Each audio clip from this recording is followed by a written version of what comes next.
In today's video, I'm going to teach you how to share location on Apple Maps. Before you can share where you are, Apple Maps needs permission to access your location. We'll walk through turning that on from inside the app so everything works smoothly and accurately. Make sure your iPhone is unlocked and connected to the internet because Maps uses both location services and data to pinpoint you. Start by opening the Apple Maps app on your iPhone. You'll know you're in the right place when you see the search bar at the bottom and the map centered on your general area. If location services are off, Maps will usually let you know right away. Look toward the top of the screen for a blue label or banner indicating that location services are turned off or need attention. This label is there to guide you, and tapping it is the fastest way to fix the issue without hunting through settings.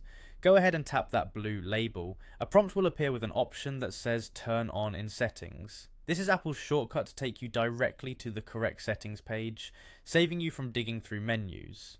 Tap Turn on in Settings to jump straight into your iPhone's location services controls. Now you're in Settings. At the top you'll see a master switch for location services.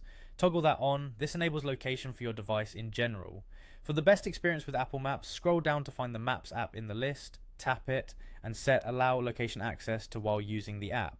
This ensures Maps can find you only when you're actively using it. If you see an option for precise location, turn that on as well so your pin is accurate down to the exact spot instead of just a broad area.